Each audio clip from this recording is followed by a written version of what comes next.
Hi, I'm Nutan Chada with DLA Public Affairs, and this is the DLA Wrap.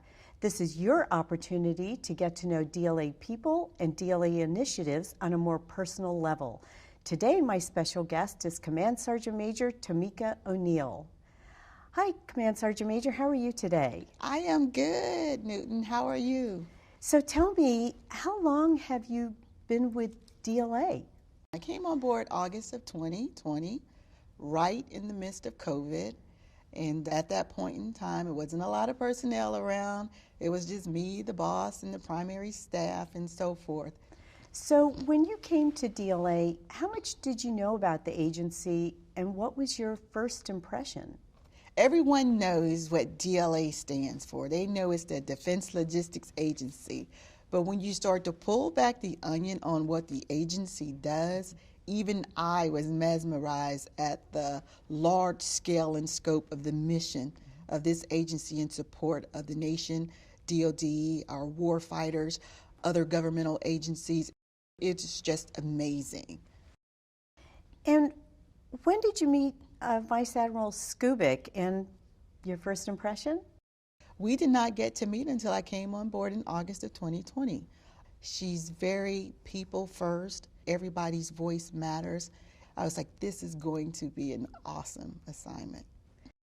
So you and Vice Admiral Skubic were first female leaders here at DLA at the top.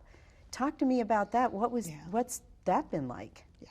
Can you imagine 60 years of this agency's existence? There's never been female leadership in this type of role. So from that aspect, it has been historic, but it has also been challenging along the way. And that's not to say just because we are female leaders. Any type of leader in an agency or an organization this size with a mission so broad to take care of DoD, the nation, our war fighters, it is a huge, undertaking, and it has been a wonderful experience to share it with Vice Admiral Skubic. What has your role been?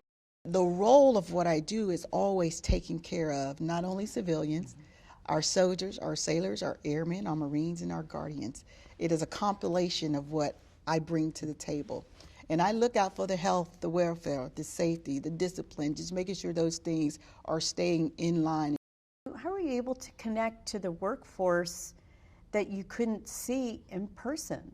We did a lot of virtual. So during those virtuals, I would just pay attention to who's speaking, who's briefing, where they're from. And then I go and I try and ask a little bit more about their backgrounds. Or if I found something that was quite interesting about them, I would personally send them an email just to say, hey, that was a great brief you just gave the boss.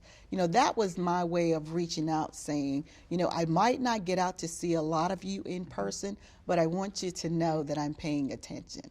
What's your message to the DLA workforce? I want them to know not only from the senior mission command level, from the director level, I want this message to permeate all the way down to the lowest level. Those 8,000, 9,000 members of our workforce that worked continuously during COVID.